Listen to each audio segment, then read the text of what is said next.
অনেক দিন পরে আজকে অফিস খোলার দিন গেলাম, যে দেখি লাখো জনতার ঢল।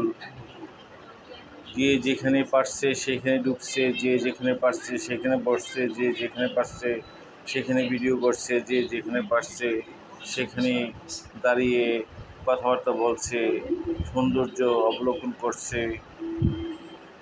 হাজার বছরের অপেক্ষায় যেন তারা ছিল এই দিনটির জন্য।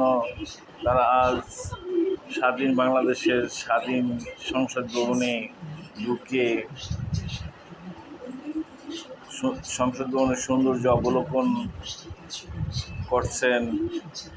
বিভিন্ন ধরনের লোক এখানে আগমন করছেন। ছাত্ররা আপ্রাণ চেষ্টা করছেন গুরুত্বপূর্ণ স্থাপনায় না যাওয়ার জন্য, কিন্তু তাদেরকে শুনে কার ডাক।